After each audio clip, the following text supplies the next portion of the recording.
Rasanya sangat mudah sekali untuk bersyukur ketika kita sedang menikmati berkat Tuhan yang melimpah dalam kehidupan kita. Amin. It's really easy gitu buat bersyukur dalam hal-hal yang menyenangkan, dalam hal-hal yang baik. Tetapi challenge kita hari ini adalah kita harus belajar juga bersyukur ketika kita sedang menghadapi masalah. Amin. Amin.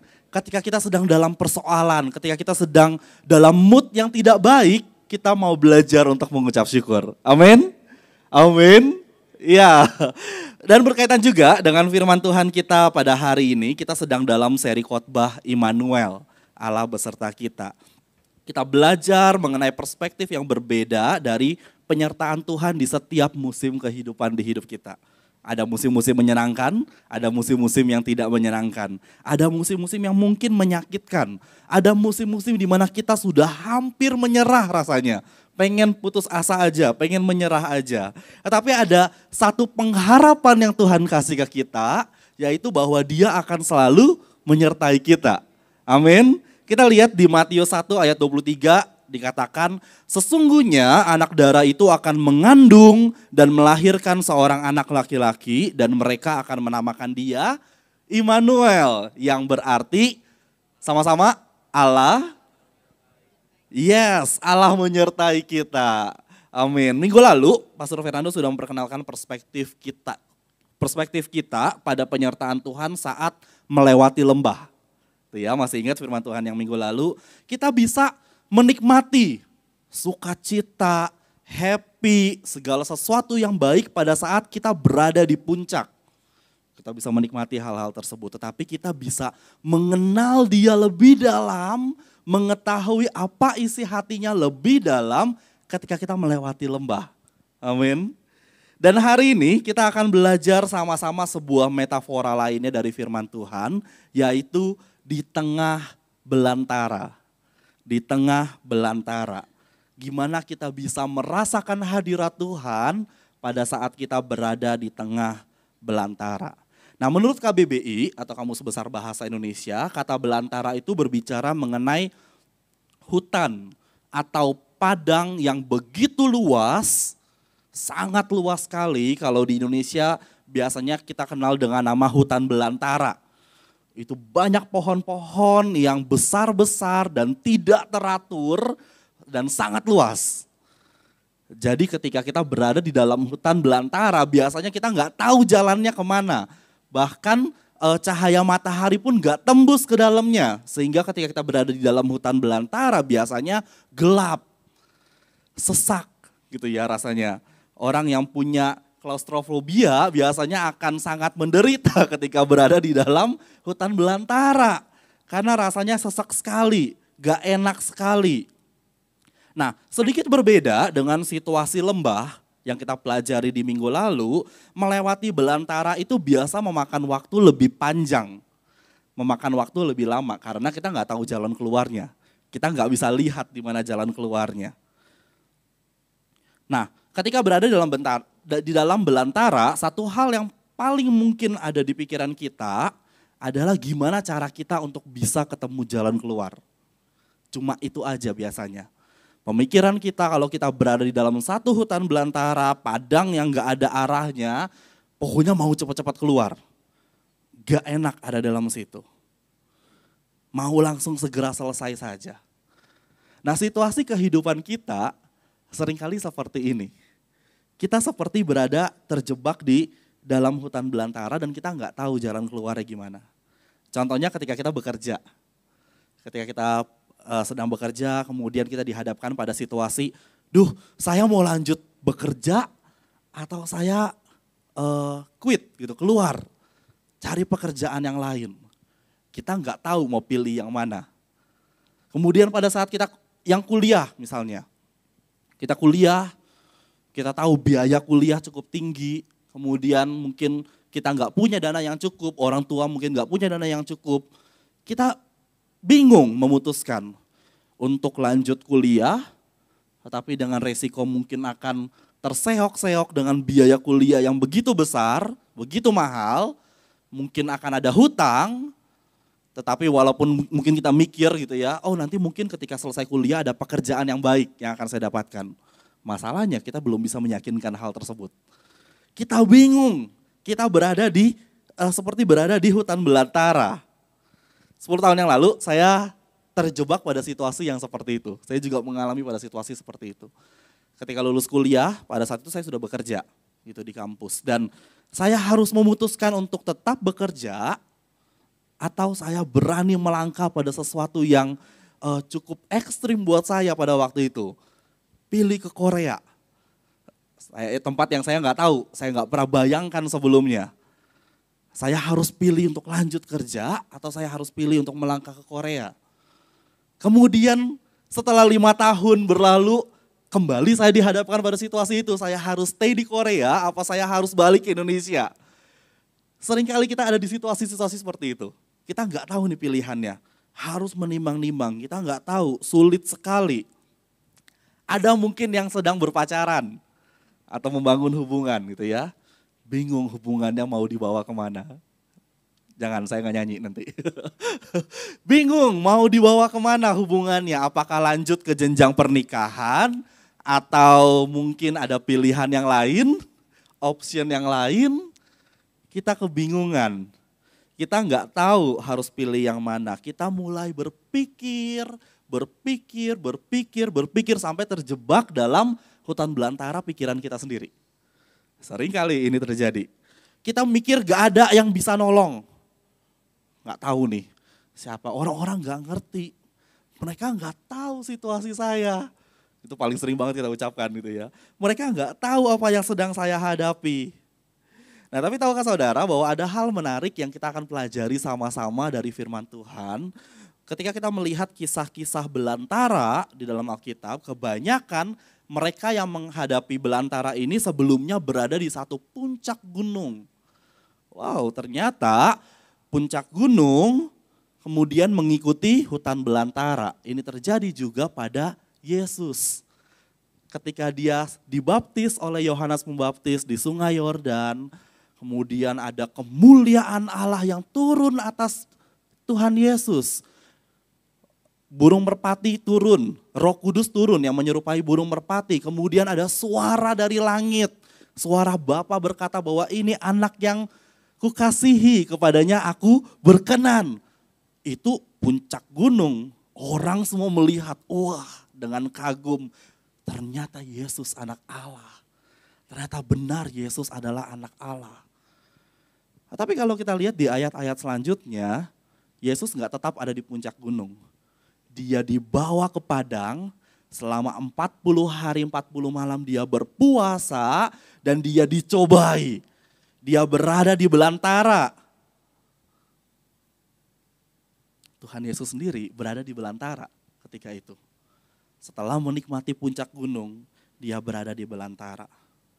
Puncak gunung itu selalu diikuti dengan hutan belantara. Karena kita nggak pernah tahu situasi kehidupan kita. Hari ini kita happy, besok belum tentu kita happy. Hari ini kita dapat sesuatu yang baik buat kita, menurut kita baik, besok belum tentu menurut kita baik.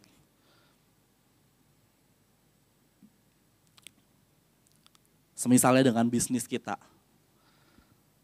Hari ini lancar sekali, kita sudah planning dengan begitu baik untuk hari ini. Tetapi ketika suatu saat ada seorang yang kita ketahui menipu kita dengan bisnis kita. Seketika itu juga kita berada dalam belantara. Kita sudah planning semuanya gitu ya. Segala sesuatu, oh saya akan buka bisnis seperti ini, saya akan buka usaha seperti ini. Semua sudah diperhitungkan dengan baik. Tiba-tiba datang pandemi. Berantakan semuanya. Semua yang sudah di planning berantakan, bisnis kita berantakan. Lagi sekolah semangat-semangatnya, lagi kuliah semangat-semangatnya, datang pandemi. Akhirnya semuanya dari rumah dan kita belajarnya jadi enggak dengan serius. Belantara datang setelah hal-hal yang menyenangkan di kehidupan kita. Ada satu hal yang ingin saya katakan dan ini harus ada di mindset kita, di pikiran kita, di hati kita bahwa keinginan terdalam kita, kebutuhan terdalam kita, apa yang kita butuhkan akan menjadi anugerah ketika keinginan itu mengarahkan kita untuk bersandar kepada Tuhan. Kalau kita punya banyak keinginan tapi kita tidak mengandalkan Tuhan, kita tidak bersandar kepada Tuhan, semuanya akan sia-sia saja. Tetapi ketika kita punya keinginan, apa yang kita butuhkan, segala sesuatu kita bawa kepada Tuhan, itu akan jadi anugerah. Amin. Amin. Kita akan belajar dari kisah seorang nabi di Perjanjian Lama, 1 Raja-Raja pasal yang ke-19. Setelah ini nanti saya harapkan semua jemaat Tuhan bisa menyimak kembali firman Tuhannya, baca kembali secara lengkap firman Tuhannya. Tapi kita akan belajar dari Elia. Nabi Elia, dia seorang nabi yang dipakai Tuhan dengan sangat luar biasa. Bahkan ketika dia di Gunung Karmel, dia bisa mengalahkan semua nabi-nabi palsu Baal. Jumlahnya jauh lebih banyak daripada jumlahnya Nabi Elia. Tuhan menunjukkan kebesarannya. Tuhan memakai Elia untuk melakukan banyak mujizat yang sangat luar biasa. Peristiwa yang sangat besar. Peristiwa yang sangat luar biasa yang dilakukan oleh Nabi Elia. Tapi kalau kita lihat, baca selanjutnya, again, seperti apa yang dialami Tuhan Yesus, Nabi Elia masuk ke belantara di kehidupannya. Dia putus asa, dia depresi, dia ketakutan, merasa sendirian, dan gak ada harapan hidup. Kejadiannya seperti ini, ada seorang raja bernama Raja Ahab. Dia raja Israel, dia memiliki istri yang ternyata jauh lebih jahat dari Raja Ahab. Hati-hati. Namanya adalah Ratu Isabel. Kalau kita dengar namanya aja kayaknya udah gak enak aja gitu bawaannya. Isabel gitu ya. Iya, Ratu Isabel ini ratu yang sangat jahat gitu ya. Raja Ahab aja sudah terkenal dia jahat gitu ya. Kemudian dikatakan, firman Tuhan katakan, Alkitab katakan Ratu Isabel jauh lebih jahat daripada si Raja Ahab ini.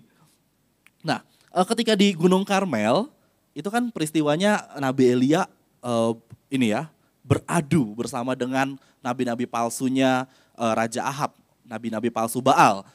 Mereka berlomba-lomba siapa yang mampu untuk menurunkan hujan. Karena pada waktu itu sudah lama sekali, bertahun-tahun, 3 tahun lamanya tidak turun hujan.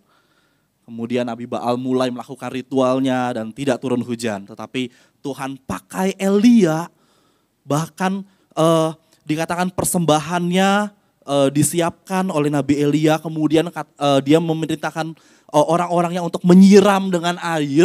Tetapi api Tuhan menyambar persembahan dari Nabi Elia sampai terbakar habis, sampai air-airnya udah gak ada lagi.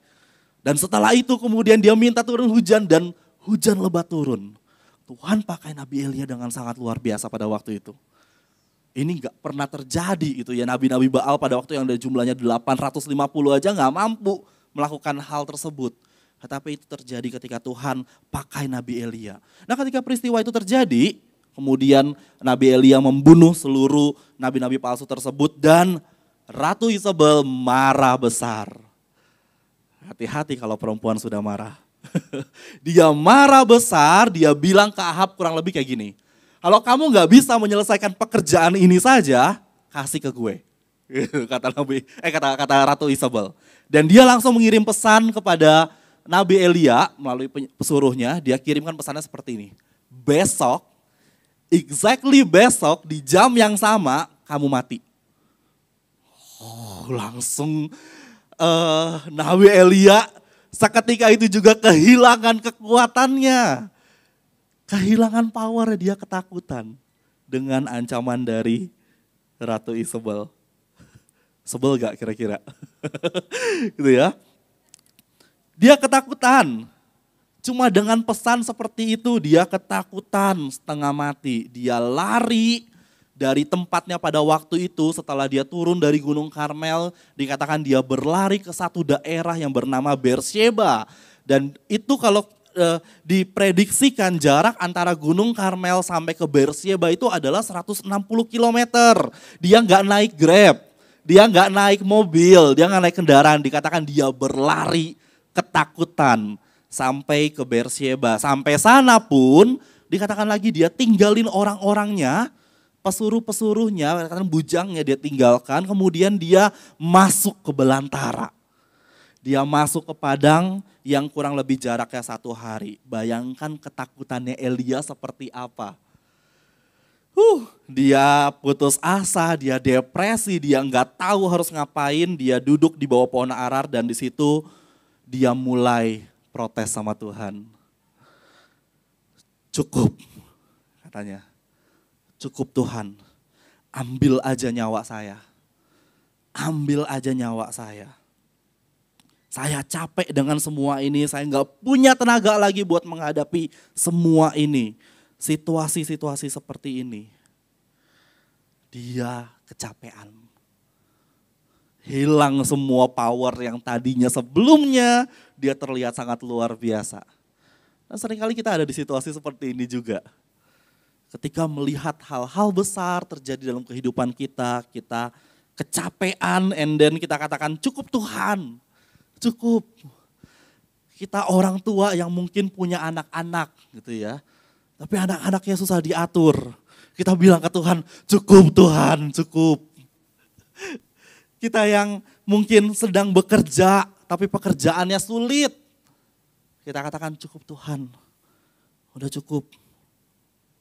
Tadi ya, kita yang mungkin sudah bangun finansial kita dengan baik. Kita sudah manage keuangan kita dengan sangat baik. Tiba-tiba ada aja mobil ketabrak, keluar biaya. Ada aja yang gak ada angin, gak ada hujan, gak ada apapun, tiba-tiba toiletnya mampet, keluar biaya lagi. Finansial yang sudah kita manage dengan sangat baik, tadinya sudah kita perhitungkan dengan sangat baik, tiba-tiba jadi berantakan. Kita bilang ke Tuhan, cukup Tuhan, cukup Tuhan. Bahkan hal-hal simple gitu ya. Ini saya kasih contoh misalnya ibu-ibu gitu ya yang suka di rumah, membersihkan rumah, mengatur rumah. Kemudian hari itu ibu-ibu ini mau masak yang paling enak buat suami dan anak-anaknya. Pokoknya saya masak yang the best. Chinese food yang paling enak pokoknya gitu ya. Masakan paling enak. Ketika suami dan anak-anaknya datang, mereka makan sama-sama duduk di meja. Tapi setelah makan semuanya kemudian meninggalkan piring kotornya. Kemudian pergi beraktivitas dengan handphonenya masing-masing. Dan apa yang terjadi dengan ibu ini? Hati-hati, ibu-ibu bisa berubah jadi Ratu Isabel. Jangan sampai ibu-ibu ini berkata kemudian besok kalau masih piring kotornya ada di meja, kalian akan mati gitu ya.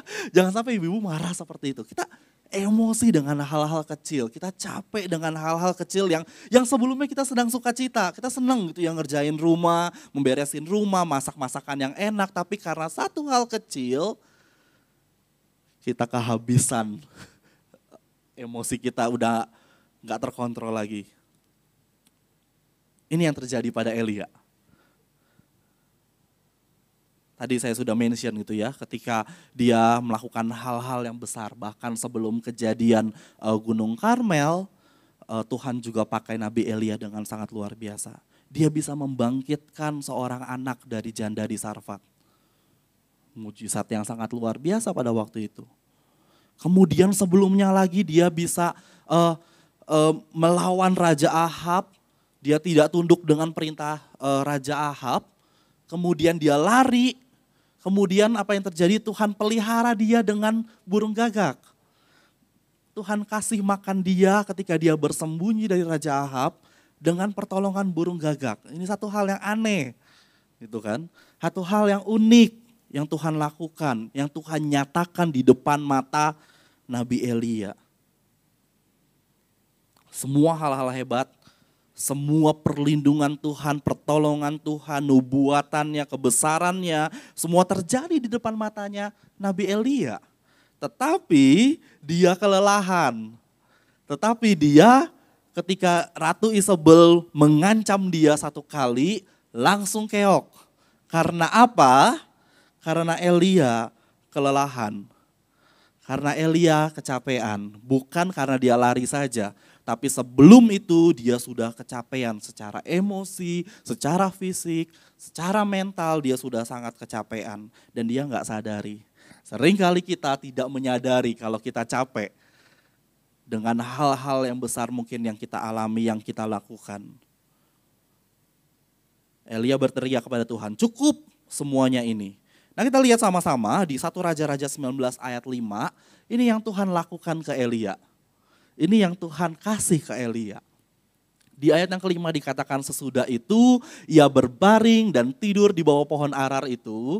Tetapi tiba-tiba seorang malaikat menyentuh dia serta berkata kepadanya, bangunlah, makanlah. Apa yang Tuhan lakukan dengan protesnya Elia, bukan dia kembali marah kemudian bilang baca firman Tuhan. Baca firman Tuhan. Tuhan gak ngomong seperti itu ke Elia. Atau Tuhan gak kasih bilang kamu sih pakai acara lari 160 kilometer. Tuhan gak ngomong seperti itu. Tuhan gak menyalahkan apa yang terjadi dalam kehidupan Elia. Tapi yang dia katakan apa? Elia berbaring, Elia tidur, Elia istirahat. Kemudian seorang malaikat menyentuh dia, kemudian berkata bangun, makan. Tuhan siapkan sesuatu yang baik buat Elia. Tuhan gak marah dengan protesnya Elia pada waktu itu, tapi Tuhan kasih dia kesempatan untuk istirahat, untuk makan, untuk tidur. Di ayat yang ke-6 dikatakan ketika ia melihat sekitarnya, maka pada sebelah kepalanya ada roti bakar dan sebuah kendi berisi air, lalu ia makan dan minum, kemudian berbaring pula. Enak banget. Gitu ya, makan, tidur, berbaring. Makan, tidur itu hobi saya. Gitu ya. Enak banget gitu ya. Tapi memang ketika kita mengalami kelelahan, kita mengalami rohani kita mungkin kelelahan, paling enak itu memang tidur di dalam hadirat Tuhan. Gitu ya. Istirahat di dalam hadirat Tuhan. Amin. Semua mau istirahat dalam hadirat Tuhan. Iya, ayat yang ke-7 dan ke-8 kita lihat lagi.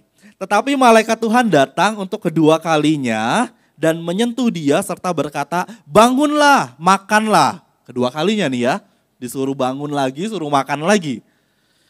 Sebab kalau tidak perjalananmu nanti terlalu jauh bagimu. Maka bangunlah ia lalu makan dan minum. Dan oleh kekuatan makanan itu ia berjalan 40 hari, 40 malam lamanya sampai ke gunung Allah, yakni Gunung Horeb. Tuhan gak sedang meninggalkan Elia.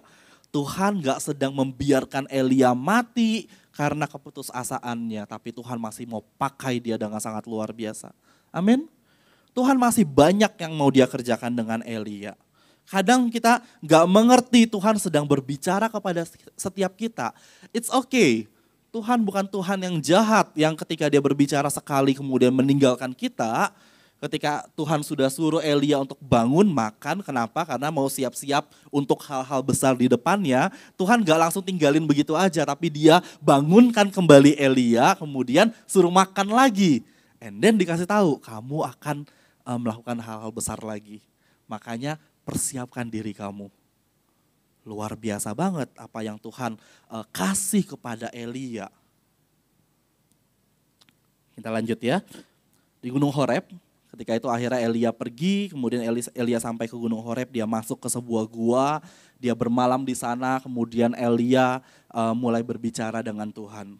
Tuhan tanya ke Elia, Elia, apa yang kamu lakukan? Kenapa kamu lari? Apa yang kamu pikirkan padahal kamu punya akses yang begitu gampang ketemu saya? Akses yang gampang, kamu lihat hal-hal besar banyak terjadi lewat kamu. Tetapi kenapa kamu lari? Ketika itu Elia mulai tersadar. Dan dengan melas dia katakan seperti ini, di ayat yang ke-10 kita lihat. Jawabnya, aku bekerja segiat-giatnya bagi Tuhan, Allah semesta alam. Karena orang Israel meninggalkan perjanjianmu, meruntuhkan mezbah-mezbahmu dan membunuh nabi-nabimu dengan pedang. Hanya aku seorang dirilah yang masih hidup dan mereka ingin mencabut nyawaku. Elia mulai memelas kepada Tuhan. Kenapa harus seorang diri? Kenapa Tuhan tidak tolong? Ia putus asa karena hal tersebut. Dia akhirnya marah dengan dirinya sendiri, dengan Tuhan karena dia merasa seorang diri. Elia itu seperti berada di belantara. Dia gak menemukan jalan keluar. Tetapi Tuhan tahu apa yang menjadi kebutuhan Elia. Tuhan menyuruh Elia kemudian naik ke atas puncak gunung. Dan ketika di atas puncak gunung itu dia melihat satu angin yang sangat besar yang menghancurkan seluruh gunung batu, menghantam seluruh bukit-bukit batu. Tapi ketika Elia melihat angin yang begitu besar seperti itu, dia gak melihat Tuhan. Loh, gak ada Tuhan. And then terjadi kemudian selanjutnya Elia melihat ada gempa bumi yang sangat besar juga, tapi dia tidak menemukan Tuhan juga di dalam gempa bumi. Kemudian yang ketiga dia melihat ada api yang menyambar, yang begitu besar, tetapi tidak ada Tuhan juga di dalam api tersebut. Tetapi yang terakhir, Elia melihat ada angin yang sepoi-sepoi dikatakan. Artinya angin yang kecil. Bukan seperti yang pertama tadi yang besar yang menghancurkan gunung batu. Bukan yang seperti itu.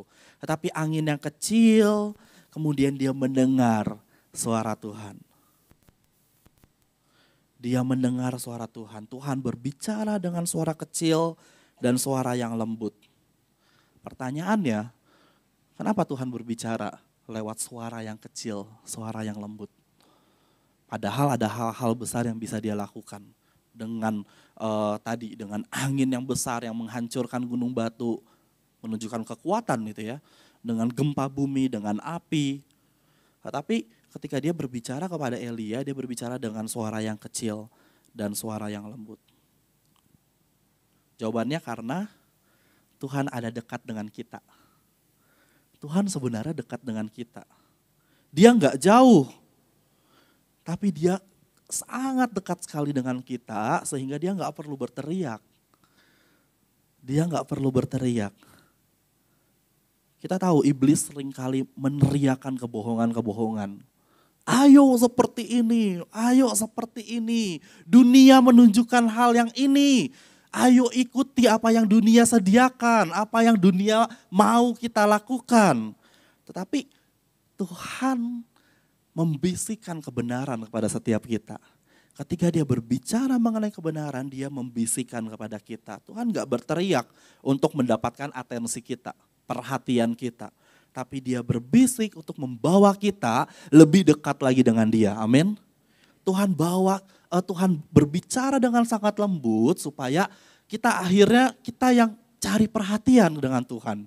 Bukan caper gitu maksudnya, tapi kita yang mencari suara Tuhan. Kita yang mendekatkan diri kepada Tuhan. Apa yang Tuhan katakan? Tuhan katakan dia gak pernah meninggalkan kita. Dia selalu ada dengan kehidupan kita. Ketika engkau sakit, Tuhan ada bersama dengan kita. Ketika kita berada di lembah kekelaman, Tuhan ada bersama dengan kita. Ketika kita melewati hutan belantara yang gak tahu jalan keluarnya di mana, Tuhan ada bersama dengan kita. Bahkan di dalam badai kehidupan, Tuhan juga ada dalam kehidupan kita. Amin. Kita tahu beberapa hari yang lalu ada gempa gitu ya. Apalagi yang berada di gedung-gedung tinggi itu panik biasanya. Karena goyangannya lebih berasa. Gitu kan. Tapi biasanya kalau kita mengalami situasi seperti itu dengan gempa, biasanya kita akan cari orang lain gitu ya. Kita akan cari siapa nih di sekitar saya yang ada gitu ya. Oh tenang, masih ada Pastor Jason gitu ya. Oh tenang, masih ada Pastor Ineke gitu ya. Kita cari orang, kenapa? Karena kita merasa aman. Kita nggak sendirian gitu ya.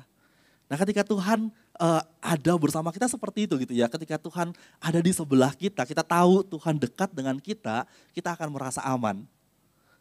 Kita nggak takut lagi, walaupun gempanya tetap terjadi gitu ya. Tapi kita nggak takut lagi karena Tuhan ada bersama dengan kita. Mazmur 34 ayat yang ke-19.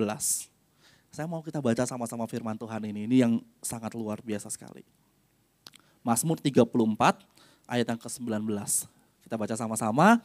Tuhan itu dekat kepada orang-orang yang patah hati dan ia menyelamatkan orang-orang yang remuk hatinya. Wow. Tuhan dekat sekali dengan kita yang sedang sendirian, merasa sendirian, kita yang sedang berada di hutan belantara, kita yang mungkin sedang patah hati, kita yang sedang banyak masalah. Tuhan dekat dengan kita. Ini luar biasa banget. Daud bermazmur kepada Tuhan. Mazmur yang paling familiar kita hafal sekali, Mazmur 23. Tuhan adalah gembalaku, takkan kekurangan aku. Ia membaringkan aku di padang yang berumput hijau. Ia membimbing aku ke air yang tenang, ia menyegarkan jiwaku, ia menuntun aku di jalan yang benar oleh karena namanya. Katakan ini, sekalipun aku berjalan dalam lembah kekelaman, aku tidak takut bahaya. Sebab Engkau besertaku, Tuhan beserta kita. Ada gadamu, ada tongkatmu, itulah yang menghibur aku. Tuhan gak pernah meninggalkan kita di dalam situasi apapun di kehidupan kita. Di belantara, di lembah kekelaman, Tuhan tetap ada bersama dengan kita. Saya boleh minta undang pemain musik untuk maju ke depan. Kita lihat lagi di Mazmur 139 ayat yang ke-7 sampai yang ke-10. Kemana aku dapat pergi menjauhi rohmu? Kemana aku dapat lari dari hadapanmu? Jika aku mendaki ke langit, Engkau ada di sana, Tuhan ada di sana. Jika aku menaruh tempat tidurku di dunia orang mati, di situ pun Engkau berada. Jika aku terbang dengan sayap fajar dan membuat kediaman di ujung laut, juga di sana tanganmu akan menuntun aku dan tangan kananmu memegang aku. Hutan belantara apa yang sedang kita hadapi hari-hari ini? Situasi seperti apa yang kita hadapi? Mungkin kita kehilangan arah, mungkin kita nggak tahu lagi gimana nih apa yang harus saya lakukan dengan situasi saya, dengan masalah saya. Mungkin kita merasa sendirian, kita merasa kering, kita merasa lelah. Kita ada di satu titik di mana kita nggak tahu harus maju atau harus mundur, harus ke kiri atau harus ke kanan, kita nggak tahu jalannya. Tuhan kasih kesempatan kepada Elia untuk beristirahat. Tuhan kasih kesempatan buat dia. Tuhan gak force terus, paksa Elia terus untuk melakukan hal-hal besar. Enggak. Dia kasih waktu Elia buat tidur, buat makan, buat istirahat. Tuhan kasih kita waktu buat istirahat. Jangan paksa diri kita. Kadang-kadang Tuhan gak paksa kita, tapi kita yang sendiri memaksa diri kita. Pokoknya harus kuat, harus jadi orang Kristen yang paling kuat, paling berpengaruh. That's good. Tetapi ada waktunya untuk beristirahat. Ada satu pepatah, katakan, if you are tired, it's okay to rest, but don't quit. Kalau kita capek, lelah, gak apa-apa buat istirahat. Tapi jangan berhenti. Di dalam istirahat kita bisa mendengarkan suara Tuhan. Suara Tuhan lembut, suara Tuhan pelan, karena dia dekat dengan kita. Dia cuma di sebelah kita, dia ada dekat dengan kita. Dia gak perlu berteriak-teriak untuk bicara sama kita. Karena dia dekat dengan kita, amin. Yuk belajar sama-sama, kita nikmati hadirat Tuhan, nikmati pertolongan Tuhan dalam hidup kita. Di hutan belantara. Mari bangkit berdiri sama-sama.